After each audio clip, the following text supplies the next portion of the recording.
எல்லோருக்கும் ஹாப்பி சாபத். கர்த்தருடைய பரிசுத்த நாமத்திற்கு மட்டும் மகிமைப்படுவதாக. இந்த வாய்ப்பளித்த தேவனுக்கு நான் மீண்டும் நன்றி தெரிவித்துக் கொள்கிறேன். நான் ஒரு இன்ட்ரோட வச்சுட்டு போயிட்டார். அந்த தலைப்பில் கை வச்சுட்டு போயிருக்கிறாரு. எப்போவுமே நம்ம தலைப்பு கொஞ்சம் வித்தியாசமாக தான் நம்ம முயற்சி பண்ணுறது உண்டு இல்லையா? அவர் சொன்னது போல் இந்த நாளினுடைய தலைப்பு கொஞ்சம் நமக்கு எல்லோருக்கும் தேவையான ஒரு தலைப்பு என்பதை நான் சொல்லிக்கொள்ள விரும்புகிறேன். இந்த தலைப்பை பார்க்கும்போது கர்த்தரின் கடைசி கதறல், அந்த மூன்றாவது வார்த்தை என் வாழ்வில் இருக்க வேண்டுமா இல்லையா என்பதை நீங்கள் தீர்மானிக்க வேண்டும். அது ஒருவேளை இன்ட்டுவாக அவர் யோசிச்சார் அப்படின்னு தெரில. அந்த கர்த்தரின் கடைசி கதறல் என்ற தலைப்பில் இன்றைக்கு நாம் செய்தியை பார்க்க போகிறோம். ஏன் இந்த தலைப்பு அல்லது ஏன் இந்த பாடம்? நான் ரொம்ப ஆசைப்பட்டேன். இந்த ஒரு பகுதியில் நான் வேலை செய்வேன்னு ஆசைப்படலை. ஆனால் இந்த ஒரு நேரத்தில் நின்று இப்பொழுது இந்த செய்தியை கொடுக்கணும் அப்படின்னு ரொம்ப ஆசைப்பட்டேன். அதுவும் இப்படிப்பட்ட தலைப்பின் கீழாக இந்த ஒரு வாலிப பருவத்தில் இருந்து, அதாவது பேச்சுலர் லைஃப்பை முடிக்கக்கூடிய ஒரு தருணத்தில் இருந்து ஒரு குடும்ப நபருக்குள்ளாக உள்ளே போகிறதுக்கு முன்னாடி ஒரு ஆணி பதிக்க வேண்டும் அப்படின்னா புரியுதா? ஒரு எல்லாருடைய இருதயத்திலும் இந்த தாக்கம், இந்த செய்தி இருக்கணும் அப்படின்னு சொல்லி ஆசைப்பட்டேன். ஏன் இந்த ஆசை இந்த பருவத்தில் எனக்கு வருது அப்படின்னா, நம்மளுடைய அட்வென்ட் திருச்சபைகளிலே ஸ்தாபிக்கப்பட்ட காலத்தை நீங்கள் பார்த்தீங்க அப்படின்னா எல்லாருடைய வாலிப, அதாவது என்ன சொல்கிறேன்னா நம்மளுடைய பைனியர்ஸ் முற்பிதாக்களை நீங்கள் பார்த்தீங்க அப்படின்னா எல்லாருடைய வயசும் இப்போ என் வயசு இல்லை. அவங்க விதைக்கும் போது அவங்களுடைய முதல் பிரசங்கம் அல்லது முதல் பாடம் அல்லது முதல் தாக்கங்கள், சரியா, ஒரு பெரிய கிளர்ச்சிகள் ஏற்படுத்துகிற அந்த வயசெல்லாம் பார்த்தீங்கன்னா 12, 14, 15, முடிஞ்சு போனால் 18. அதுக்கப்புறம் தான் அதிலிருந்து வளர்ந்து அவர்கள் அடுத்தடுத்த வயதை அவர்கள் கடக்கும்போது தேவ ஆவியானவர் மூலமாக அந்த துணையை கொண்டு அவங்க செஞ்சாங்க. ரொம்ப பொறாமப்படுவேன் இந்த ஒரு விஷயத்தில் மட்டும். ஒவ்வொரு பிறந்த நாட்களை நான் காணும் போதெல்லாம் எனக்குள் இருக்கக்கூடிய ஒரே ஒரு எண்ணம் என்ன தோணும் அப்படின்னா, ஒரு பாஸ்டர் தான் சொல்லுவார் அது பிரசங்கத்தில், ஒவ்வொரு வயசையும் ஒவ்வொரு மனிதனும் கடக்கும்போது கேக் வெட்டி சந்தோஷமாக நம்ம கொண்டாடுறோம். ஆனால் அதே இது அந்த நேரத்தில் நினைக்க வேண்டிய ஒரு பாடம் என்ன அப்படின்னு சொன்னால், ஒரு வருடத்தையும் நாம் கழித்து கொண்டிருக்கிறோம் அப்படின்னு சொன்னார். ரொம்ப ஹாப்பியாக, ரொம்ப சந்தோஷமாக அந்த நாட்களில் நம்ம என்ன செய்வோம்னா வரவேற்போம். பா, இந்த வயசுலேருந்து அடுத்த வயசுக்கு போகிறேன், 35லேருந்து 36 போகிறேன், 40லேருந்து 41 போகிறேன். சந்தோஷத்தோடு அந்த கேக் என்ன செய்வோம், நான் கட் பண்ணுவோம். அந்த நேரத்தில் நாம் நினைத்து பார்க்க வேண்டிய ஒரு விஷயம் என்ன அப்படின்னு சொல்லி கொடுத்தாருன்னா, நீ ஒவ்வொரு வருடத்தையும் முடித்து விட்ட, உனக்கு இந்த உலகத்தில் இத்தனை ஆண்டு என்று ஒருவேளை குறிக்கப்பட்டிருக்கும் என்று சொன்னால், அந்த கிருபை நாட்கள் இவ்வளவு நாட்கள் முடியும் என்று சொன்னால், அது ஒவ்வொரு வருடங்களாக முடிந்து கொண்டிருப்பது என்பதையும் நீ நினைத்துப்பார் அப்படின்னு சொல்லி ரொம்ப அற்புதமாக எனக்கு அந்த பாடத்தை சொல்லி கொடுத்தார். அன்றிலிருந்து கேக்கே கட் பண்ணுறது விட்டாச்சு. பொதுவாகவே கேக் ஆர்வமாக கட் பண்ணுறது இல்லை. இந்த மாதிரிலாம் கேட்டதுக்கப்புறம் கேக் கட் பண்ணுமா அப்படின்னு ஒரு யோசனை உண்டு. ஸோ இருந்தாலும் இந்த வேளையில் அந்த சிந்தனைகளோடு கூட இந்த பேச்சுலர் என்று அழைக்கிற இந்த நேரத்தில் இருந்து ஒரு செய்தியை நம்மளுடைய சபைக்கு பேச வேண்டும் என்று சொல்லி மிகுந்த ஆர்வம் கொண்டு இந்த செய்தியை அடியான் ஆயத்தம் செய்து கொண்டிருக்கிறேன். அநேக போதவர்கள் எனக்கு இந்த செய்திக்காக உதவி இருக்கிறார்கள். அப்படிப்பட்ட கருத்துக்கள் இதில் அடங்கி இருக்கிறது என்பதை நான் உங்களுக்கு சொல்ல மீண்டும் விருப்பப்படுகிறேன். முதல்ல பிரசங்கம் பண்ணும்போது ஒரு பாட்டு பாடிட்டு ஆரம்பித்தேன். இல்லை, பேச்சுலரில் பிரசங்கம் முடிக்கும்போது ஒரு பாட்டோடு முடிக்கிறேன். அதே பாட்டை பாடணும்னு ஆசை. எனக்கு உதவியாக இசையமைப்பாளர் கொஞ்சம் உதவி செய்யுங்க. எஃப் இல்லாட்டி ஜி. என்னை உண்மை உள்ளவன் என்று நம்பி இந்த ஊழியத்தை நீர் கொடுத்தீர், கவனமாய் நான் நிறைவேற்றணுமே என்ற ஒரு கேள்வியோடு கூட அந்த பாடல் இருக்கும். ஒரு கவி மாத்திரம் நான் பாடி நான் செய்திக்குள் கடந்து செல்ல ஆசைப்படுகிறேன். என்னை உண்மையுள்ளவன் நம்பி இந்த ஊழியத்தை நீர் கொடுத்தீர், கவனமாய் நான் நிறைவேற்றணுமே. என்னை உண்மையுள்ளவன நம்பி இந்த ஊழியத்தை நீர் கொடுத்தீர், கவனமாய் நான் நிறைவேற்றணுமே. மாம்சங்கள் சாகணுமே, என் சுயம் சாகணுமே, ஊழியம் செய்யணுமே, சாட்சியாய் வாழணுமே. மாம்சங்கள் சாகணுமே, என் சுயம் சாகணுமே, ஊழியம் செய்யணுமே, சாட்சியாய் வாழணுமே.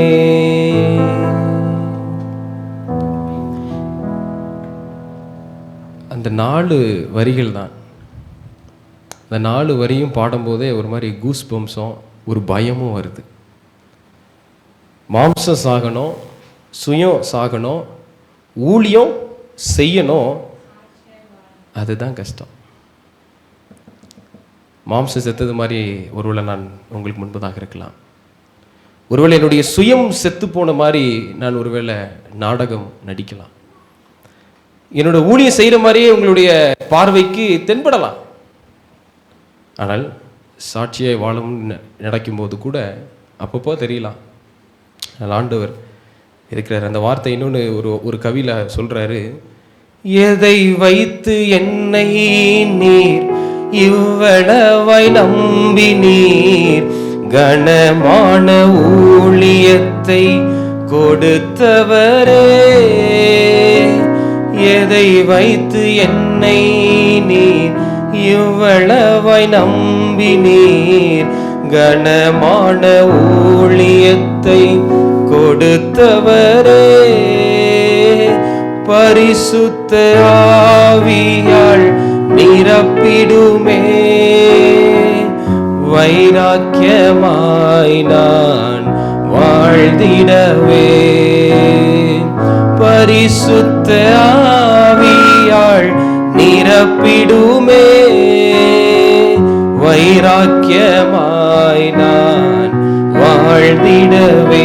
மாம்சங்கள் சாகணுமே, என் சுயம் சாகணுமே, ஊழியம் செய்யணுமே, சாட்சியாய் வாழணுமே. மாம்சங்கள் சாகணுமே, என் சுயம் சாகணுமே, ஊழியம் செய்யணுமே, சாட்சியாய் வாழணுமே. கட்டிலே மூடி ஜெபிப்போம். ஆம் தகப்பனே, உம்முடைய சமூகத்தில் ஒன்றும் அறியாதவன் போல் உம்முடைய பாதத்திலே நாங்கள் வந்து நிற்கிறோம். இந்த வேளையிலும் உம்முடைய ஆவியானவர் மாத்திரம் இடைப்பட்டு இந்த நேரத்தில் நீர் எங்களுக்காக வைத்திருக்கிற உம்முடைய வார்த்தையை மிகுந்த கவனத்தோடு நாங்கள் கற்றுக்கொள்ள எங்களோடு நீர் பேசும்படியாய் உம்மை அழைக்கிறோம். நாங்கள் பாவிகள் தான், இருந்தாலும் உடைய பிரசன்னத்திற்காக ஏங்கி தவிக்கிற பிள்ளைகள். கர்த்தர் இந்த வேளையில் இறங்கி அடியான் மூலமாக வேதவசனத்தை மிகுந்து பகுத்து ஆராய்ந்து தெளிவோடு சத்தியத்தை கற்றுக்கொள்ள எங்களுக்கு உதவி செய்யும். எங்களோடு பேசுவீர் என்று நம்பிக்கையோடு கூட இந்த செய்தியை கேட்பதற்கு எங்களுடைய செவிகளை நாங்கள் திறக்க ஆயத்தமாக இருக்கிறோம். கர்த்தர் உதவி செய்யும். இயேசுவின் நாமத்தில் ஜெபிக்கிறேன் நல்ல பிதாவே, ஆமென்.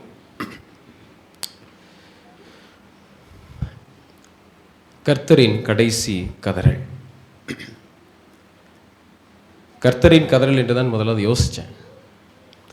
பின்பு எப்படி கடைசி என்ற வார்த்தையை நான் பயன்படுத்தினேன் அப்படின்னா, பிரசங்கம் போக போக தான் அந்த வார்த்தையை போட்டால் நல்லாயிருக்கும், அதை பற்றி 2-3 நாள் யோசிக்கும் போது இந்த வார்த்தையை நம்ம அதில் சேர்த்து கொண்டால் நன்றாக இருக்குமே அப்படின்னு எனக்குள்ளே தோணுச்சு.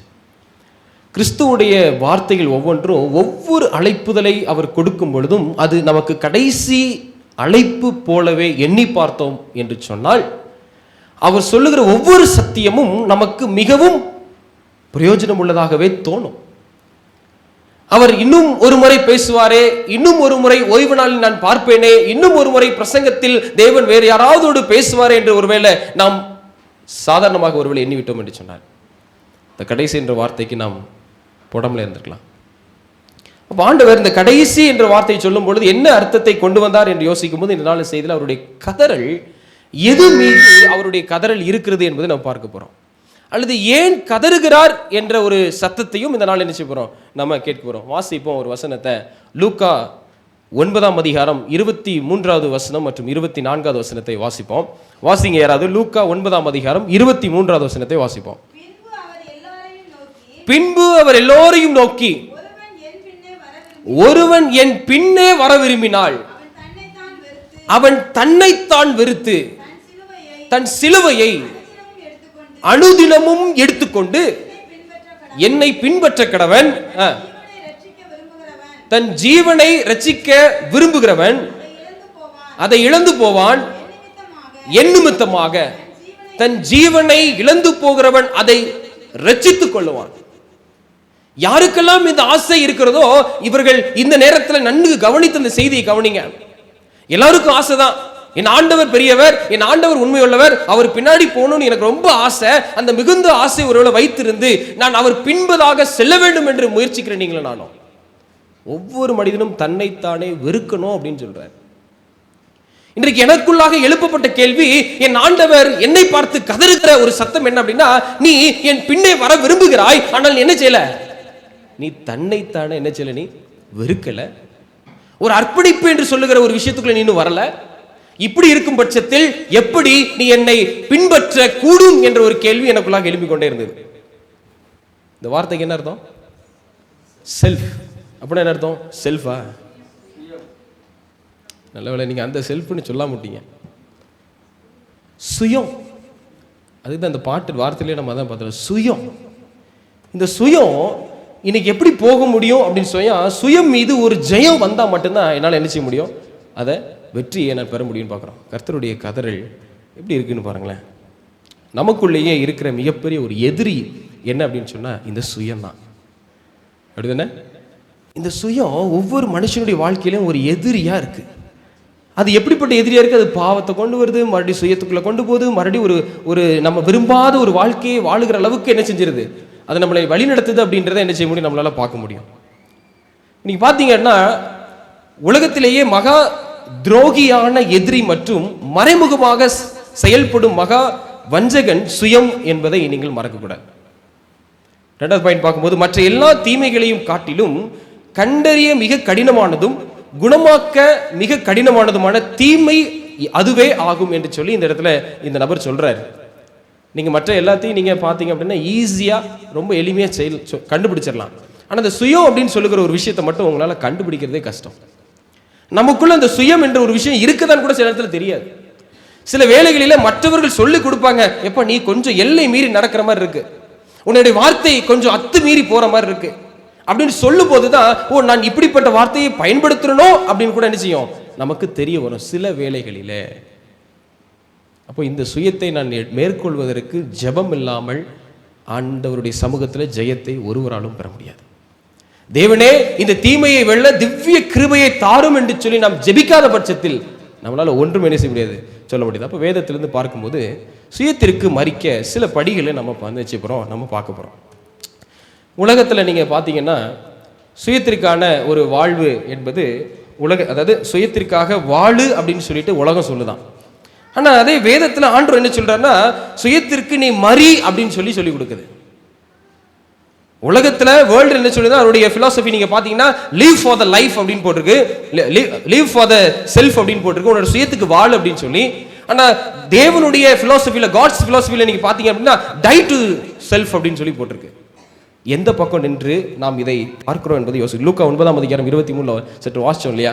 ஒருவனின் பின்னே வர விரும்பினால் அவன் தன்னைத்தானே வெறுத்து தன் சிலுவையை அனுதினமும் எடுத்துக்கொண்டு என் பின்னே வர கடவன். அப்ப யோசிச்சு பாருங்க, பின்பற்ற கடவன். இப்போ இந்த ஒரு நடைமுறையில முதல் படி நம்ம பார்க்க போறது என்ன அப்படின்னா, ஃபர்ஸ்ட் ஸ்டெப் அல்லது முதல் பாடம் கர்த்தர் எனக்கு கொடுக்கிறது, தன்னைத்தான் வெறுத்தல் அவசியம். முதல் பாடம். நான் ஆண்டவர் பின்னாடி போனோம்னு முடிவு பண்ணிட்டேங்க, எனக்கு ரொம்ப ஆசையா தான் இருக்குதுங்க, நான் வாஞ்சிக்கிறேங்க, எனக்கு அப்படிப்பட்ட எண்ணங்கள் எப்பொழுதும் தோணுது, ஆனா நான் செய்ய வேண்டிய முதல் படி என்னன்னா தன்னைத்தான் வெறுத்தல், டையிங் செல்ஃப் அப்படின்னு ஃபர்ஸ்ட் விஷயத்துல பார்க்கணும். இந்த படத்தை நீங்க பாத்தீங்க அப்படின்னா, இந்த படத்துல நீங்க பாத்தீங்கன்னு சொன்னீங்கன்னா, இந்த அங்கே யூஸ் பண்ணாதீங்க, இங்கே டிஸ்பிளே இதாகுது. ஓகே, இந்த படத்தில் உங்களுக்கு என்ன தெரியுது? ஒரு 2 மனுஷன் நிற்கிற மாதிரி இருக்கு. வேற என்ன தெரியுது?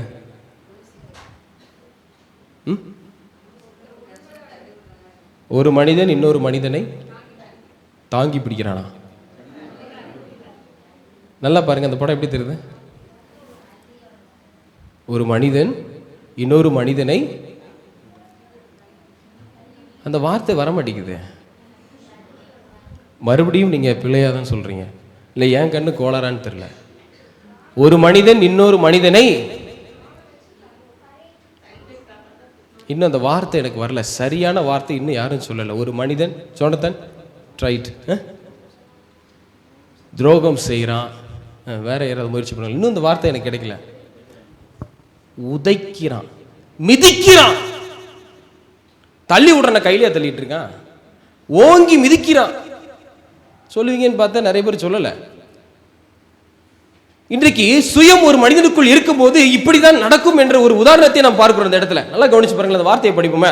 மனிதன் இயல்பாகவே அதிக சுயமயம், அதாவது சுயநலம் கொண்டவனாக இருக்கிறான். அவன் சீஷனாவதற்கோ அல்லது பெண்ணாக இருந்தால் சீஷி ஆவதற்கோ முதல் படி சுயத்தை மறுப்பது ஆகும். சுயத்தை மறுக்காம, சுயத்தை வெறுக்காம, சுயத்தை விடாமல் ஒருபோதும் ஒருவராலும் தேவனுடைய பாதத்தில் நெருங்கியே வர முடியாது என்பதை மறந்துடாதீங்க. இந்த இடத்துல ஒரு ஆள் என்ன சொல்றாரு அப்படின்னா, when Christ called a man, he proposed him come to die. கிறிஸ்து ஒரு மனிதனை அழைக்கும் போது அவனை வந்து மரிக்கத்தான் கட்டளையிடுகிறார். எப்படி ஆண்டவர் வந்து சாகுன்னா சொல்லுவார்? இன்னொரு பாஷையில் சொல்கிறோம்ல, வந்து சாகு, நீ செத்துப்போ, அப்படியே சொல்லுவார். அப்போ சரீர ரீதியாக என்னுடைய இந்த சரீர விஷயத்தில் அவர் வந்து என்னை நீ மரணத்துக்குள் போ அப்படின்னு சொல்கிறாரா? எதை மறிக்க சொல்கிறார், எந்த விஷயத்தில் சொல்கிறார் அப்படின்றத நம்ம நினைச்ச போகிறோம். நம்ம கொஞ்சம் ஞாபகமாகவே பார்க்க போகிறோம். நம் பொதுநலம் மற்றும் பிறர் நலம் கருத பழகும்போது நம் சுயநலம் மறைந்து போகும் என்பதை மறக்காதீங்க. இந்த பாயிண்ட் உங்களுக்கு புரியுதா? பொது நலத்தை நம்ம நாடி இருக்கும்போது, மற்றவர்களையும் கொஞ்சம் நம்ம கண்ணோக்கி பார்க்கும்போது நம்மளுடைய சுயநலம் மறையும்.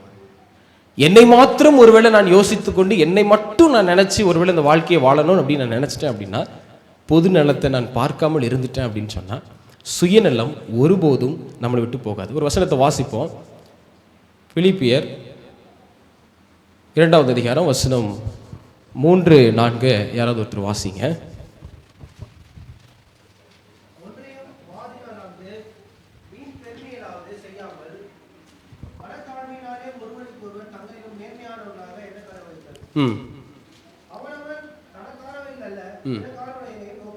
நல்லா புரிஞ்சுக்கோங்க. ஒன்றையும் வாதினாலாவது வீண் பெருமையினாலாவது செய்யாமல் மனத்தாழ்மையினாலே ஒருவரை ஒருவர் தங்களிலும் மேன்மையானவர்களாக எண்ண கடவீர்கள். அவனவன் தனக்கானவைகள் அல்ல பிறருக்கானவைகளையும் நோக்குவானாக. நான் எனக்கு மாத்திரம் எப்பொழுதெல்லாம் சிந்திக்கிறேனோ அப்பொழுதெல்லாம் கிறிஸ்து என்னிடம் இல்லை என்பதை நினைச்சுக்கோங்க. எப்பொழுதெல்லாம் என்னுடைய வீடு, என்னுடைய சொந்த பந்தம், என்னுடைய மட்டும் ஒரு நேரோ மைண்டில் ஒருவேளை வாழ்றோம் அப்படின்னு சொன்னா நாம் உண்மையாகவே தேவனை பின்பற்றல என்பதை நினைச்சுக்கோங்க. ரொம்ப எளிமையான நடைமுறை வாழ்க்கையில சின்ன சின்ன தவறுகள் எல்லாம் செய்கிறதுனால இப்படிப்பட்ட முக்கியமான அர்ப்பணிப்பின் வாழ்க்கையில நமக்கு நடந்து போவது கிடையாது. அது நம்மளை அறியாமலே இந்த சுயம் என்பது உள்ள இருக்குது. இதுக்கு தான் ஆண்டவர் சொல்றாரு, நான் கதறுகிறேன் என்று சொல்றாரு. இந்த ஒரு வார்த்தை, இந்த ஒரு செயலானது கர்த்தரின் கடைசி கதறலாக என்னுடைய வாழ்க்கையில் நான் யோசிச்சு பார்க்கிறேன். நான் சுயத்தை வெறுத்தாலே ஒழிய என்னால ஒண்ணுமே செய்ய முடியாது.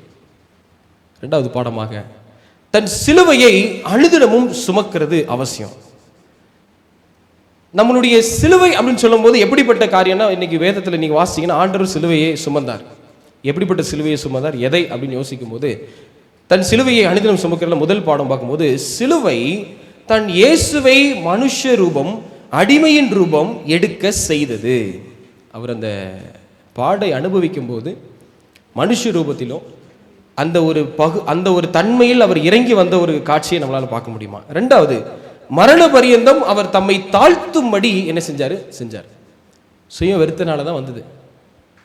3வது மனம் கசந்து கண்ணீர் விட்டு ஜெபிக்கும்படி செய்தது. எப்போ? அவர் தன்னுடைய சிலுவையை அனுதினமும் சுமக்கும் போது. என் சித்தம் அல்ல உம் சித்தம் என்ற அர்ப்பணிப்பின் விளிம்புக்கு அவரை கொண்டு சென்றது எது? அவர் சிலுவையை சுமக்கும் போது. விளிம்புனா என்னன்னு தெரியுதா? இப்போ இந்த மேசை இருக்கு அப்படின்னா அந்த மேசையுடைய ஒரு கார்னர் பாயிண்ட், இந்த ஒரு மூளை பகுதி என்று சொல்றோம் இல்லையா, இந்த சைடில், இதுதான் விளிம்பு அப்படின்னு அர்த்தம்.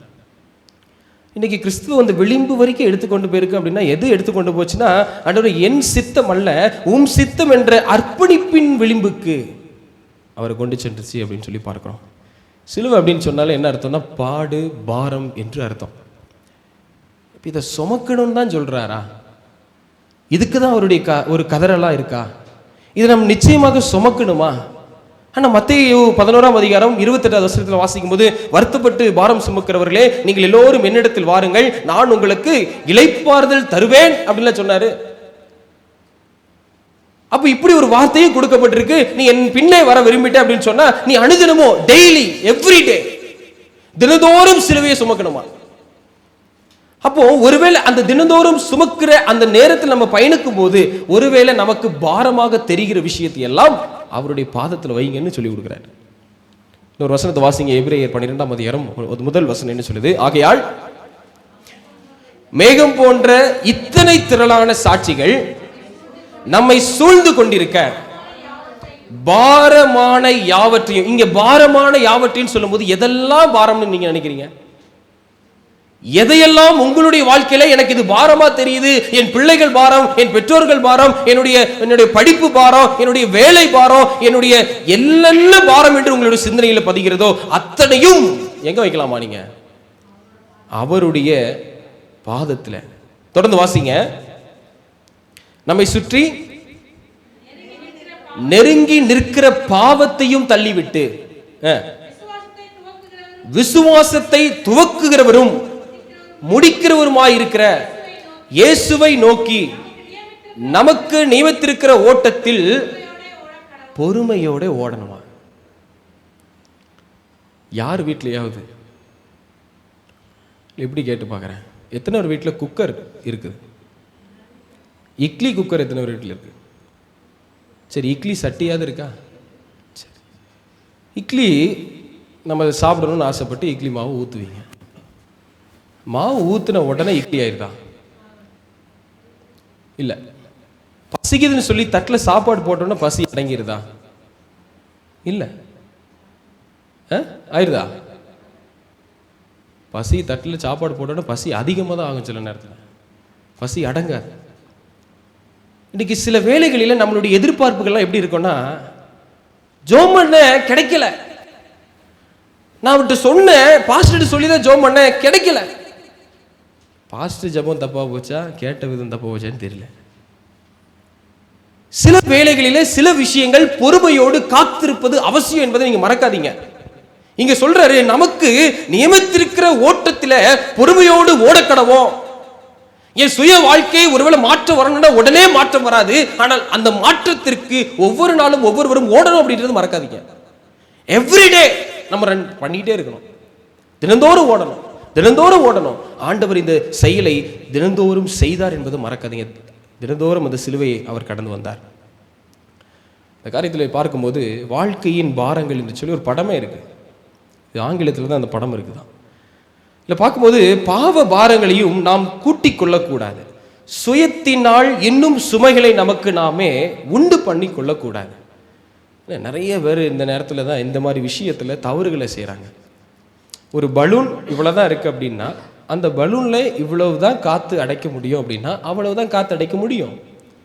அதுக்கும் மிஞ்சி ஒருவேளை அந்த பலூனில் இன்னும் அதிகம் நான் ஊதுவேன், இன்னும் எனக்கு அதனுடைய பெரிய தன்மையை கொடுக்கணும் அப்படின்னு சொல்லி ஒருவேளை ஊதுனோன்னா பலூன் அழகாக என்ன செய்யும்? அழகா உடையும். எனக்கு இவ்வளவுதான் அப்படின்னா அவ்வளவுதான். எப்போ என்னால முடியும்னு சொல்லி என்னுடைய சுயத்தை நான் ஒருவேளை வெளியில கொண்டு வந்து ஊதுறதுக்கு எல்லாருக்கும் தான் தெரியும். பலூன் ஊதுறதுக்கு எல்லாருக்கும் தெரியும். ஆனா உடைஞ்சதுக்கு அப்புறம் பலூன் உடைகிற வேகத்தை விட இதயம் உடைகிற மாதிரி நமக்கு இருக்கும். சுயம் சாகாத பட்சத்தில் தேவனுடைய கதறல் நம்மை விட்டு போகாது என்பதை மறக்க வேண்டாம். மூன்றாவது காரியத்தில் இயேசு கிறிஸ்துவை பின்பற்றுதல், ஃபாலோயிங் ஜீசஸ் கிரைஸ்ட். ஒரு வார்த்தையை பார்க்கும்போது ரொம்ப அழகா இருந்துச்சு. இயேசுவின் மனுஷீகத்திலும் சுயம் இல்லை, கிறிஸ்துவின் தெய்வீகத்திலும் சுயம் இல்லை. இருந்துச்சா? அவர் மனுஷன் அந்த உலகத்தில் வாழ்ந்துட்டு இருக்கும் போதும் சுயத்தை எங்கேயுமே காமிச்ச மாதிரி இல்லை. எந்த இடத்துலையும் எந்த ஒரு சீஷர்கள் மத்தியிலையும் எந்த ஒரு நபர்கள் மத்தியிலையும் நான் சுயத்தோடு இருந்தேன் அல்லது இருந்து சொல்ல வேதத்தில் கூட போட்டிருக்கு, நான் ஒன்றும் சுயத்தோடு பேசலன்னு கூட சொல்லியிருக்கிறார். எல்லா இடத்துலையும் என்னை அனுப்பினவருடைய பிதா சொன்னாருன்னு சொல்லி சொன்னார். அப்போ கூட அவர் சொல்லலை. இன்னைக்கு அடுத்த பாயிண்ட் பாருங்களேன். எதிர்க்கு அதாவது எதிர்க்கு எதிராகவும் சுயமில்லை, எவருக்கும் எதிராகவும் சுயமில்லை. ஆனால் இதில் டோட்டல் அப்படி வேற மாதிரி தான் நம்ம லைஃப் இருக்கு. நீங்கள் பார்த்தீங்க அப்படின்னா, அவரை பின்பற்றுகிறோம் என்று எண்ணிக்கொள்ளும் நம்மிடம் சுயம் தவிர வேறு ஒன்றும் இல்லை. அப்படிதானே? தம்பி லேப்டாப் மாற மாட்டேங்குதுப்பா. லேப்டாப் மாறல, ஸ்டக் ஆயிடுச்சுன்னு நினைக்கிறேன். பார்த்து, இயேசுவை பின்பற்ற விரும்புகிறோமா, இயேசுவை தான் பின்பற்ற விரும்புகிறோமா? இந்த ரெண்டு கேள்விக்கு வித்தியாசம் யாராவது சொல்ல முடியுமா? இயேசுவை பின்பற்ற விரும்புகிறோமா, இயேசுவை தான் பின்பற்ற விரும்புகிறோமா? என்ன வித்தியாசம்? What is the different between இந்த ரெண்டு வார்த்தையில் என்ன வித்தியாசத்தை நம்ம பார்க்க முடியும்? ரெண்டும் ஒரே வார்த்தைன்னு சொல்கிறவங்க கை தூக்கலாம், ரெண்டும் வெவ்வேறு வார்த்தைன்னு சொல்கிறவங்க கை தூக்க வேண்டாம். இதிலே உங்கள் பதில் நான் சொல்லிட்டேன். ரெண்டு ஒரே வார்த்தை தான். என்ன? இயேசுவை பின்பற்ற விரும்புகிறோமா, இயேசுவை தான் பின்பற்ற விரும்புகிறோமா? Christ was selfless, but if we have self, we are Christless. கிறிஸ்து சுயமற்றவர், ஆனால் நம்மிடம் சுயம் இருந்தால் நாம் கிறிஸ்துவையற்றவர்களே. விளங்கிட்டீங்களா? அவருக்கு சுயம் தெரியாதுங்க. ஒரு நாளும் ஒருபோதும் அப்படி அவர் சுயத்தை வைத்துக்கொண்டு அவர் பிரதிபலித்ததாக வேதமும் பதிவு பண்ணப்படலை. அப்படி ஒருவரும் செய்திகளை சொன்னதாகவும் நான் கேள்விப்படலை. அப்போ அந்த சுயமற்ற தெய்வத்தை நான் வணங்குறேன்னா, அந்த ஒருவேளை சுயம் எனக்குள்ள இருக்கும் அப்படின்னு சொன்னா, ஒரு செல்ஃபான ஒரு செல்ஃபிஷான வாழ்க்கை ஒருவேளை எனக்கும் இருக்கும்னு சொன்னா, நான் உண்மையாகவே அவரை பின்பற்றுகிற பிள்ளையா? அப்ப இன்றைக்கு மீண்டும் ஆண்டவர் இந்த சத்தத்தை எழுப்புறாரு. என்னுடைய கதறல் அந்த சத்தத்தை நோக்கி இருக்குது, நீ சுயத்தை உடையவனாக இருப்ப என்று சொன்னால். யோவான் 5:30 வாசிக்கும் போது, நான் என் சுயமாய் ஒன்றும் செய்கிறதில்லை. என்ன சொல்றாரு? ஒரு நாளும் ஒருபோதும் சுயமா தன்னுடைய செல்ஃபா ஒண்ணு சொல்றதில்ல, சொந்தமா ஒண்ணு பேசுறதில்ல. நான் கேட்கிறபடியே நியாயம் தீர்க்கிறேன். எனக்கு சித்தமானதை நான் தேடாமல் என்னை அனுப்பின பிதாவுக்கு சித்தமானதை நான் தேடுகிறபடினால் என் தீர்ப்பு நீதியாய் இருக்கிறது. எவ்வளவு கவனமா அவர் இருந்திருந்தா இந்த ஒரு விஷயத்தை தெளிவா அவர் செஞ்சிருக்கிறார். நம்ம போனோம்னு சொல்லுவோம். இங்கே சில நேரத்தில் சில ரெண்டு விதமான கூட்ட மக்கள் இருக்கு. ஒருத்தர் எப்படின்னா, நீங்கள் யாருங்க அப்படின்னு ஒரு கேள்வி கேட்டால், நான் கிறிஸ்தவனுங்க அப்படிம்பாங்களாம். சிலர் நீங்கள் யாருங்கன்னு கேட்டால் கிறிஸ்தவனு வெளியே சொல்லக்கூட மாட்டாங்களாம். நான் இப்படி ஒரு 2 பேரை சந்திச்சிருக்கிறேன். ஒரு கடைக்காரங்க இருக்கிறாங்க தருமபுரிக்கு அந்த சைடில், ஒரு கடை வச்சுருக்குறாங்க. நீங்கள் யாருன்னு யாராவது கேட்டால், நான் கிறிஸ்டியன்னு வெளியே சொல்லிடாதீங்க அப்படிங்கிறாங்க. அப்போ நான் கேட்டேன், ஏன் அப்படி சொல்லக்கூடாது, நீங்கள் உண்மையாக கிறிஸ்டியன் தானே அப்படின்னு. ஆமாம் ஆமாம், ஆனால் வெளியில் சொல்லாதீங்க. அப்போ இந்த வார்த்தையை கேட்கும்போது எனக்கு என்ன தோணுச்சுன்னா, இது இந்த மாதிரியான மக்களை எந்த கேட்டகரியில் எந்த பாக்ஸ்குள்ளே போடன்னு எனக்கு தெரியல. சில பேர் நான் கிறிஸ்தவன் தான் அப்படின்னு சொல்லாமலே சொல்லுவாங்க. எப்படி? ஸ்தோத்திரம் பிரதர், வாங்க சிஸ்டர், வாங்க பிரதர், பேச்சில் வெளிப்படுத்துவாங்க. சில பேர் ஆக்டிவிட்டி மூலமாக, அந்த செயல்கள் மூலமாக வெளிப்படுத்துவாங்க. இதெல்லாம் என்னை பிரதிபலித்து காமிக்கணும்னு சொல்லி நான் செஞ்சேன்னு வைங்களேன், அதுக்கு பேர் சுயம். ஆனால் இயல்பாகவே என்னுடைய வாழ்க்கையே அப்படித்தான் இருக்குதுன்னு வைங்களேன், அதுக்கு பேர் சுயம் இல்லை. எந்த விஷயத்தில் நாம் இருக்கிறோம் என்பதை சில வேளைகளிலே நமக்கு தெரிவது கிடையாது. த டிசைர் ஆஃப் ஏஜஸ் என்ற புஸ்தகத்தில் ஒரு வார்த்தை போட்டிருக்கு பாருங்களேன். The worshippers of self belongs to Satan's kingdom. சுயத்தை ஆதரிப்பவர்கள் சாத்தானின் ராஜ்யத்திற்கு சொந்தக்காரர்கள். இது ரொம்ப கவனமாக நீங்கள் கவனிக்கிற இந்த பாயிண்ட் ரொம்ப முக்கியம். ஒருவேளை நான் இன்னைக்கு நான் எந்த ராஜ்யத்தில் இருக்குன்னு தெரியல. மொத்தம் 2 ராஜ்யம் சொல்கிறோம் இல்லையா? ஒன்று நல்லது கெட்டது, இருள் வெளிச்சம், இல்லை நன்மை தீமை அப்படி சொல்கிற மாதிரி, மேலே கீழே பள்ளம் மேடு, அந்த மாதிரி இன்னைக்கு 2 விதமான ராஜ்யம் இருக்குது. அந்த ராஜ்யத்தில் நான் சுயத்தை ஆதரிக்கிறவனாக இருக்கிறேன் அப்படின்னு சொன்னால், சுயத்தை ஆதரிப்பவர்கள் சாத்தானின் ராஜ்யத்திற்கு சொந்தக்காரங்க. நிறைய பேர் சொல்லுவாங்க, எனக்கு சொந்தக்காரரே இல்லை அப்படின்னு சொல்லுவாங்க. பார்த்தீங்களா? சொந்தக்காரரே இல்லைன்னு சொல்கிறவங்களாம் இந்த சொந்தக்காரங்களாக இருப்பாங்கன்னு நினைக்கிறேன். எத்தனை பேருக்கு அது புரியுது உங்களுக்கு? சுயத்தை ஆதரிப்பவர்கள் யாருக்கு ராஜ்யத்துக்கு சொந்தக்காரங்களா? சாத்தானின் ராஜ்யத்திற்கு சொந்தக்காரங்க. அப்போ யார் இனிமேல் என்ன சொல்லக்கூடாது? எனக்கு சொந்தக்காரன் இல்லைன்னு சொல்லக்கூடாது, அப்படி தானே? ஏன்னா ஆல்ரெடி ஒரு ராஜ்யம் நமக்கு இருக்கா? ஆமாவா? இன்றைக்கி சின்ன சின்ன விஷயத்தில் இந்த சுயம் வெளிப்படுது. ஒரு ப்ராக்டிக்கலாக நான் சொல்கிறேன் பாருங்களேன். இந்த கீழே 2-3 பாயிண்ட் இருக்கு பாருங்களேன். பத்திரிக்கை கொடுக்குற விஷயத்தில் நீங்கள் உடனே யோசிச்சிடாதீங்க, இப்போ ரீசெண்டாக பாஸ்டர் பத்திரிக்கை வச்சிருக்காரு, அதுலேருந்து ஏதோ ஒன்று அடிச்சு விட்றாருலாம் நினச்சிடாதீங்க. என்னுடைய சீனியர்ஸ்லாம் சொல்லியிருக்காங்க சில விஷயத்தில்.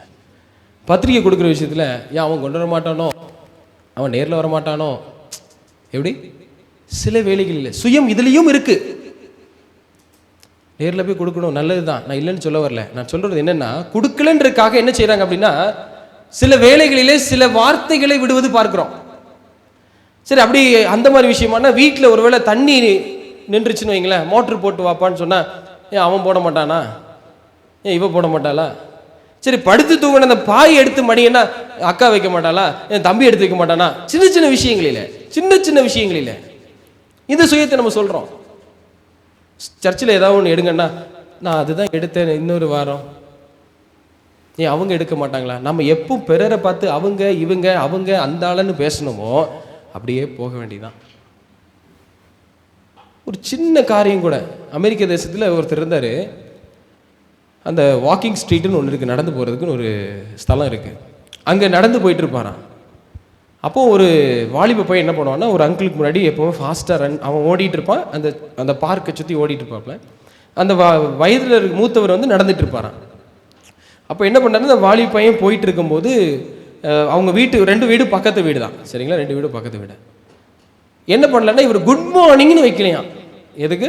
அந்த அங்கிளை பார்த்து குட் மார்னிங்னு சொல்லலையாம். இந்த அங்கிள் வீட்டில் வந்து கம்ப்ளைண்ட் பண்ணுறாரு, உங்கள் பையன் முன்னாடி தாங்க கிராஸ் ஆகி போகிறான், ஒரு குட் மார்னிங் கூட சொல்ல மாட்டேங்கிறாங்க அப்படின்றான். சில நேரத்தில் குட் மார்னிங் அப்படின்னு சொல்லனா கூட சுயம் வெளிப்படுது அப்படிங்கிறாங்க. இதெல்லாம் எங்கே போய் சொல்கிறது? ஒரு குட் மார்னிங்கில் கூடவா சுயம் இருக்குது? ஆமாம், ஸ்தோத்திரம் நம்ம பாஷையில் எடுத்துகிட்டு வருவோம். குட் மார்னிங் அமெரிக்கா, இங்கே ஸ்தோத்திரம் சொல்லலைன்னா சொல்லணும்ல. அது நம்மளுடைய கடமை, அது நம்மளுடைய பொறுப்பு. பெரியவங்களை பார்த்தா விஷ் பண்ணணும். ஆனால் சொல்லலைன்றதுக்காக அங்கே தான் வருது அந்த அங்கே சுயம். சின்ன சின்ன காரியத்திலும் சுயம் எழும்புகிறதை நம்மளால் பார்க்க முடியும். இந்த ஒரு அற்புதமான ஒரு மிஷினரிகள் இங்கே இருந்தாங்களா, மிஷினரி ட்ரிப் டு ஆஃப்ரிக்கா அப்படின்னு ஒரு இடத்துல. இங்கே பார்த்தீங்க அப்படின்னு சொன்னால், இந்த கப்பலுடைய கேப்டன் ஒரு மிஷினரிக்காக ஒரு 4-5 வாலிபர்கள் வராங்க. அந்த வாலிபர்கள் வந்து சொல்லிட்டு என்ன சொல்கிறாங்கன்னா, சார் நாங்கள் வந்து மிஷினரிக்காக, அதாவது ஊழியத்திற்காக ஆஃப்ரிக்கா சம்மந்தம் அந்த தேசத்துக்கு நாங்கள் போகிறோம், எங்களை பத்திரமா கொண்டு போய் விட்டுருங்க அப்படின்னு சொல்லிட்டு அந்த மாலுமி கப்பல் கேப்டன் கிட்ட பேசிகிட்டு இருக்கிறார். அப்போ அந்த கப்பல் மாலுமி கேப்டன் சொல்கிறாரா, நீங்கள் எங்கே போகிறீங்க? ஆஃப்ரிக்காவுக்கு போகிறோம். அங்கேயா போகிறீங்க? போங்க போங்க, செத்து தான் வரணும் அப்படின்னாராம். இவங்களுக்கு ஒரே குழப்பம், என்னடா போகும்போதே செத்து தான் வரணும் அப்படிங்கிறாங்கன்னு யோசிச்சுட்டே இருந்தாங்களாம். உடனே ஏன் நீங்கள் அப்படி சொல்கிறீங்க கேப்டன் சொல்லிட்டு அவர்கிட்ட பேசிகிட்டு இருக்கும்போது சொல்கிறாரா, இல்லை நீங்கள் போகிற இடம் ரொம்ப மோசமான இடம், யாரையும் விட்டு வைக்க மாட்டாங்க, மனிதர்களை தின்ற அளவுக்கு அந்த இடத்துல நடக்குது. என்னது? மனிதர்களை சாப்பிட்ற அளவுக்கு அந்த இடத்துல நடக்குது. நீங்கள் அங்கே போகிறேன்னு சொல்கிறீங்களேன்னு சொல்லும்போது மறுபடியும் சொன்னாங்களா, அந்த அந்த அந்த 4 வாலிப பசங்க சொன்னாங்களா, நாங்கள் ஏற்கனவே செத்துட்டோம் அப்படின்னா. உடனே அந்த மாலுமிக்கு ஒரு சந்தேகம், ஒருவேளை ஆவி கீவி பேசிகிட்டு இருக்குதோ அப்படி. நானும் இந்த கதையை படிக்கும்போது அப்படி தான் யோசித்தேன். அப்புறம் தான் தெரிஞ்சு, ஏற்கனவே செத்துட்டான்னு சொல்கிறேனே, யாருப்பா என்னப்பா அப்படின்னு யோசிக்கும் போது, நான் மிஷினரியாக வருவதற்கு முன்பதாகவே நான் கிறிஸ்துவுக்குள் மரித்து விட்டேன்ட்டான். இன்றைக்கு நாம் இந்த தேவ வசனத்தை சொல்ல ஆசைப்படுறோம், பாடலை பாட ஆசைப்படுறோம், பிரசங்கிக்க ஆசைப்படுறோம், ஊழியம் செய்ய விரும்புகிறோம், எல்லாம் சரிதான். ஆனால் நம் சுயத்தை வெறுத்தாலே ஒழிய ஒரு வார்த்தை புறப்பட்டாலும் இங்க உளணும். அந்த மாலுமி ரொம்ப ஸ்தம்பித்து போய் நிற்கிறார். எப்படி இப்படி ஒரு வார்த்தையை சொல்ல முடியும் அவனால?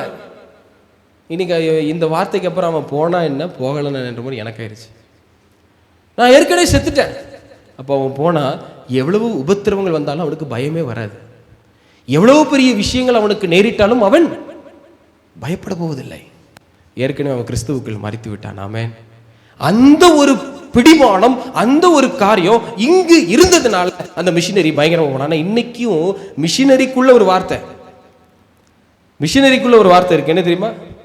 மிஷின் இருக்கு, அந்த மிஷினுக்குள்ள பல நரிகள் இருக்குது. இன்னைக்கு நீங்க உடனே அரசியல் பேசுறாரு பாஸ்டர் நம்ம மிஷின் அப்படிலாம் யோசிக்கப்படாது. யோசிச்சிங்கன்னா யோசிச்சுக்கோங்க, அது உங்களுக்கு. யோசிக்காதவங்க இந்த இந்த கேட்டகரியில யோசிச்சு பாருங்க.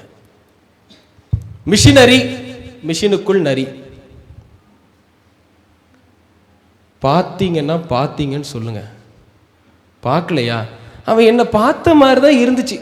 பார்த்த மாதிரி இருந்துச்சா பார்த்தானா? தம்பி வண்டியில போனானா இல்லையா? போன மாதிரி இருந்துச்சு. இருந்துச்சுன்னா இருந்துச்சு, இல்லை என்றால் சுயம் சுயம் வரவே கூடாது. இப்படி ஒவ்வொரு மிஷினரியா வளர்க்கணும்னு ஆசைப்பட்டு மிஷின் நரிகளை தான் நாம் வளர்க்கிறோம் நம்மளை அறியாமல். ஒருவேளை என்னோட இதயத்துக்கு கூட அந்த நரி இருக்கலாம். அதுதான் அடிக்கடி சொல்லுவேன், டோன்ட் ட்ரஸ்ட் மீ, என்னை நம்பாதீங்க அப்படின்ட்டு. சுயத்தை வெறுக்கணும் சொல்றோம். நான்கு அதை அனுதினமும் கல்வாரியின் சாகுதல் நமக்கு அவசியம். Daily dying at Calvary a necessity. நீங்க வாசி பாருங்களேன், அந்த இடத்துல வாசிக்கும் போது 1 கொரிந்தியர் 15ஆம் அதிகாரத்தில் 31 என்ன சொல்லுது? நான் அனுதினமும் சாகிறேன். யார் சொன்ன அந்த வார்த்தையை? பவுல் சொல்றாரு. ஆனா பவுல் நீங்க லைஃப்பை நீங்க பார்த்தீங்க அப்படின்னா அந்த மனுஷன் நிறைய பேரை கொண்டிருக்காரு தெரியுமா? கொண்டிருக்காருன்னு அவர் டைரக்டாக கொல்லலை.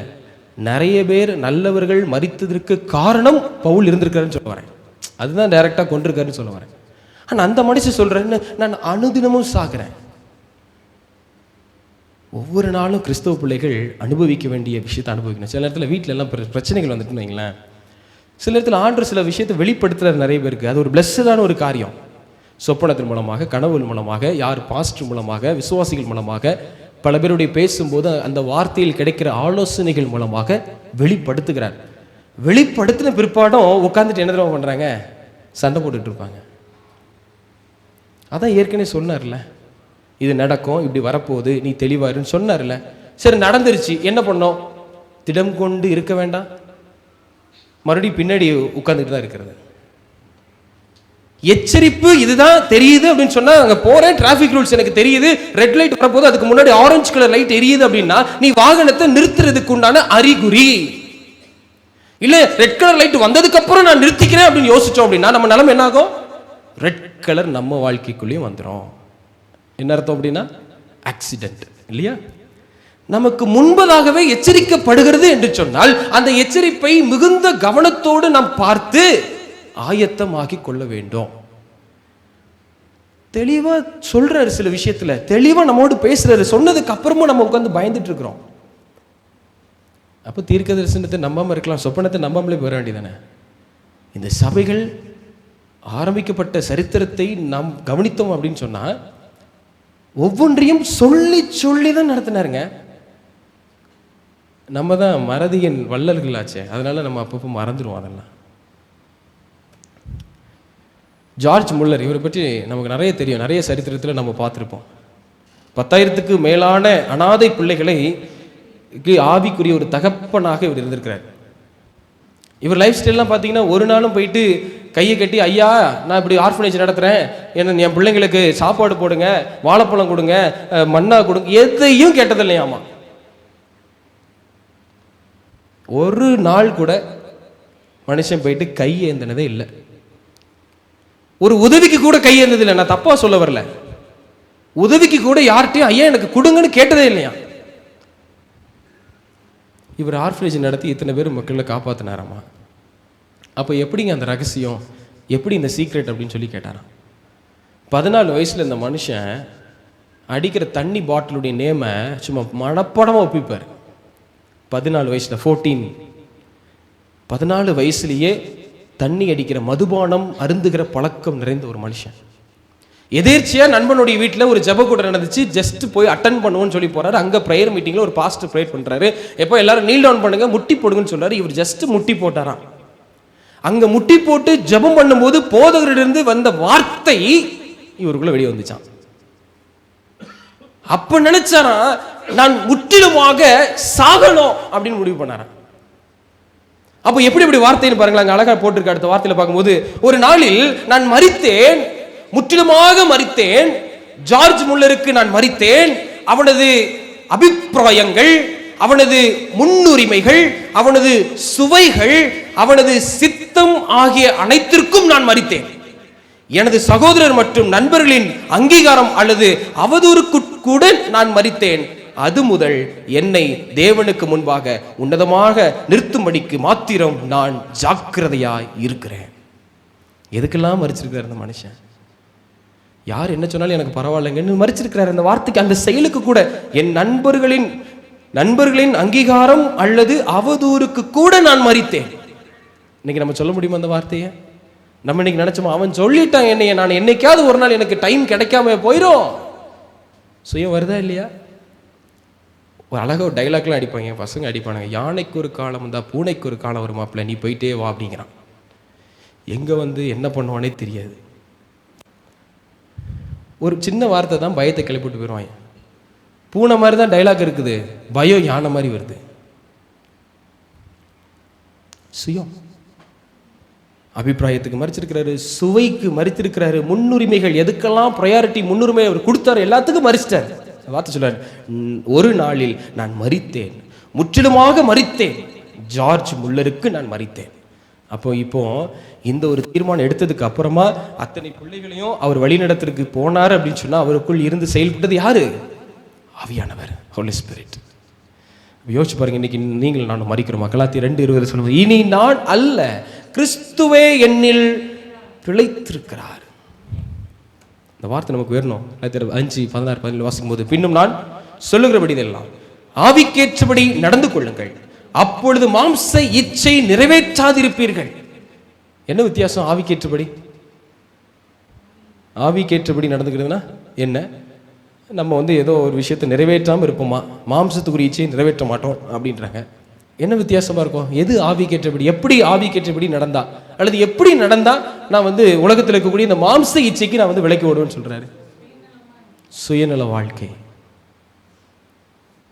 மாம்ச ஆவிக்கு விரோதமாகவும் ஆவி மாம்சத்துக்கு விரோதமாகவும் இச்சிக்கிறது. நீங்கள் செய்ய வேண்டும் என்கின்றவைகளை செய்யாதபடிக்கு இவைகள் ஒன்றுக்கொன்று விரோதமாய் இருக்கிறது. வருதுங்க நம்மளுடைய லைஃப்ல தான். இன்னைக்கு எதை சேவிக்கிறதுனே தெரியல. சுயத்தை சேவிக்கிறதா அல்லது ஆவியை சேவிப்பதான்றது தெரியல. யாருக்கு நம்ம சர்வைவ் பண்ணுறதுன்னு தெரியல. கர்த்தருடைய கடைசி கதறல் நம்ம பார்த்தோம் அப்படின்னா 2 விதமான பாயிண்ட் நம்ம பார்க்குறோம். ஒன்று, சுயத்தை சேவித்தல் என்பது பழைய மனுஷனை பத்திரமாக பாதுகாத்தல் ஆகும். அந்த பாயிண்ட் உங்களுக்கு புரியுதா? சுயத்தை சேவிப்பது என்பது பழைய மனுஷன், நம்ம வாழ்க்கையில் ஏற்கனவே இருந்திருக்கிற ஒரு மனுஷனை அந்த பாதுகாத்து வைக்கிற மாதிரியாம். ஆனால் ஆவியின்படி நடத்தல் என்பது புதிய மனுஷனாக மாற்றம் அடைதல் ஆகும். நமக்குள்ள புதிய மனுஷன் இருக்கானா, பழைய மனுஷன் இருக்கானா? இவ்விரண்டிலும் எது நம்மிடையே தீவிரமாக நடக்கிறது என்பதை நாம் கவனித்து பார்ப்பது அவசியம். கடைசியாக, நிலையான ஜெப வாழ்வு நம்மிடத்தில் இருக்கும் என்று சொன்னால் நாம் சுய வாழ்க்கையிலிருந்து வெளிவரலாம். என் சித்தம் அல்ல உம் சித்தம். இந்த ப்ரேயர் பண்ணல லூக் 22:42 என்ன போட்டிருக்குன்னா, father if you are willing take this cup from me, yet not my will but yours be done. அப்படின்னு என்ன அர்த்தம்? அந்த வார்த்தை போட்டுக்கல, என் சித்தம் அல்ல உம் சித்தம் என்ற நிலைக்கு இயேசு வருவதற்கு என்னெல்லாம் பண்ணார் தெரியுமா? அவரு ஜெபம் பண்ணார், உபவாசம் பண்ணார், திருவசனத்தை தியானம் பண்ணார், ஆவியானவருடைய வழிநடத்துதலை நாடி போனார். இன்றைக்கு நாம் இதையெல்லாம் கையாளவில்லை என்று சொன்னால் சுயம் ஒருபோதும் ஒரு காலமும் நம்மளை விட்டு என்ன செய்யாது, நீங்காது என்பதை பார்க்கிறோம். கடைசியாக நம்ம 2 பாயிண்டோட முடிப்போம். When we pray, fast and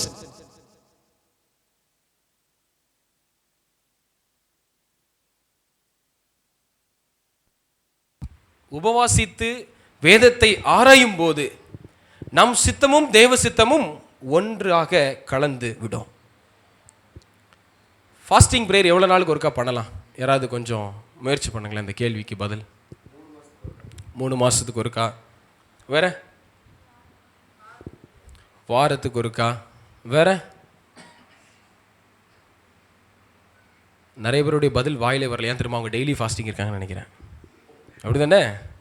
ஏன்னா மௌனம் சம்மதத்துக்கு அறிகுறின்னு பொதுவாக சொல்லுவாங்க. நான் இப்படி ஒன்று எடுத்துக்கிட்டுமா? அப்போ எப்படி எப்பெல்லாம் ஃபாஸ்டிங் இருக்கலாம்? வேதத்தில் ஒரு இடத்துல வசனம் போட்டிருக்கு, இந்த வகையான ஜாதி பிசாசானது ஜெபத்தினாலும் அன்றி உபவாசத்தினாலும் அன்றி என்ன செய்யாதான்? விரட்டவே முடியாதான். போயிடும் போயிடும் போயிடும் போயிடும் சொல்லிட்டு நம்ம தான் நாட்களை போயிட்டு ஓட்டிக்கிட்டு இருக்குமே தவிர நமக்குள் பிடித்திருக்கக்கூடிய பித்தும் போனதில்லை, ஒன்றும் போனதில்லை, அப்படியே தான் நிற்கிது. சில நேரத்தில் இதில் இருக்கக்கூடிய எதையுமே கடைபிடிக்கிறது. ஜபம் விட்டுறோம், உபவாசம் விட்டுறோம், வேத தியானத்தை விட்டுறோம், ஆவியனுடைய வழிநடத்தல் சுத்தமாக பார்க்கறது கிடையாது. இதையெல்லாம் மறக்கும்போது சுயத்தை நான் வெறுத்து முன்னேறி போவேனா அப்படின்னா ரொம்ப கஷ்டம். சார்லஸ் ஸ்பர்ஜன் ஒரு வார்த்தை சொல்லி முடிக்கிறாரு, எனது எல்லா ஜபங்களையும் நான் ஒருமுக நோக்கத்துடன் செய்கிறேன். அதாவது நான் சுயத்திற்கு மறித்து முற்றிலும் அவருக்காக வாழ வேண்டும் என்பதே அதுவாகும். எந்த ஜபம் எடுத்தாலும் அதை சொல்லுவாராம். இன்னைக்கு இந்த மாதிரி யாரெல்லாம் வாழ்ந்தா? கிறிஸ்து வாழ்ந்திருக்கிறார். அர்ப்பணிப்பின் வாழ்க்கை. யோவான் 8:29 வாசிக்கும் போது பிதாவுக்கு பிரியமானவைகளை எப்பொழுதும் செய்வேன் என்ற ஒரு வார்த்தை என்ன செய்றார்? அவர் பார்க்கிறார். யோவான்ல வாசிக்கும் போது யோவான் தன்னுடைய வாழ்க்கையிலும் அர்ப்பணிப்பு இருந்துச்சு. யோவான் 3:30 வாசிக்கும் போது அவர் பெருகவும் நான் சிறுகவும் வேண்டும் அப்படின்னு சொல்லிட்டு அவர் ஜெபம் பண்ணார். இன்றைக்கு நம்மளுடைய வாழ்க்கையில் இப்படி இருக்கிறதா யோசிப்போம். சுயம் வெறுமையாக பட்டிருந்த போது தீர்க்கதரிசியின் ஆத்துமாவானது தெய்வீக ஒளியினால் நிரப்பப்பட்டிருக்கிறது என்பதை ஒருபோதும் மறக்காதீங்க. நம்மளுடைய லைஃப்பில் அப்படிப்பட்ட ஒரு மாற்றம் அவசியம் அப்படின்றத மறக்காதீங்க. ஒரு மனுஷன் ஒன்றுமில்லை அப்படின்னு சொல்லும்போது உண்மையாகவே ஒன்றுமில்லாத நிலையிலிருந்து சொன்னோம், அப்போ தான் அந்த வார்த்தைக்கு அர்த்தம் புரியும். எல்லாமே வச்சுக்கிட்டு மனசில் நான் ஒன்றுமே இல்லைங்க அப்படின்னு சொல்கிறதுல என்ன அர்த்தம்?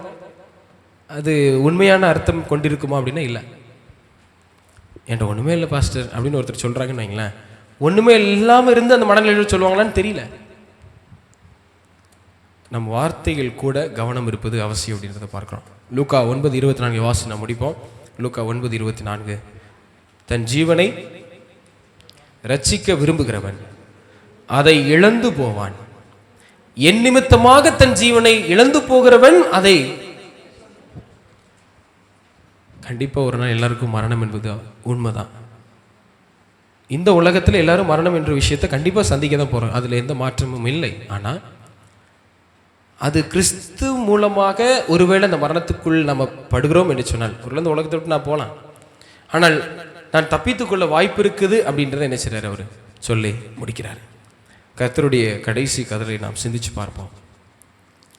எப்பெல்லாம் நேரம் கிடைக்குதோ அப்பெல்லாம் லேப்டாப் இப்படி மூடினோடனே நிறைய கண்கள்லாம் விழிக்குது. பரவாயில்ல, அப்பப்போ மூடி திறந்துருப்பேன் சொல்லியிருந்தேன். என்ன எப்பெல்லாம் நேரம் கிடைக்கிறதோ கருத்தாய் தேவன் பாதத்தில் உட்கார்ந்தா சுய வாழ்க்கையை நாம் மறுத்து நிச்சயமாக முன்னேறி செல்லலாம்.